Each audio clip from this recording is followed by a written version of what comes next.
প্রাসাদ, মসজিদ এবং মিনারের জন্য বিখ্যাত ইরানের ইস্পাহান শহর। ইস্পাহান ইরানের তৃতীয় বৃহত্তম শহর।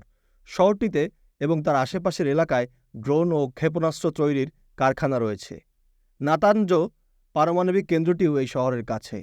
ইরানের পরমাণু সমৃদ্ধকরণ কর্মসূচির সবথেকে গুরুত্বপূর্ণ এই নাতানজ।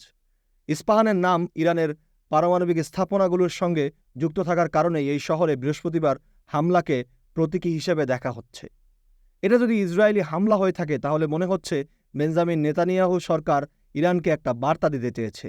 তবে বৃহস্পতিবার রাতে যা ঘটেছে তা পরস্পর বিরোধী হিসেবেই খবর পাওয়া যাচ্ছে।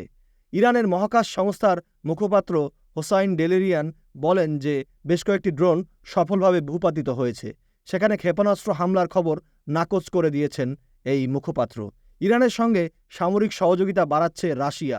সে দেশের পররাষ্ট্রমন্ত্রী সের্গেই ল্যাভরভ শুক্রবার ইসরায়েলকে বলেছেন যে ইরান এই বিবাদটিকে আর বেশি বাড়াতে চান না।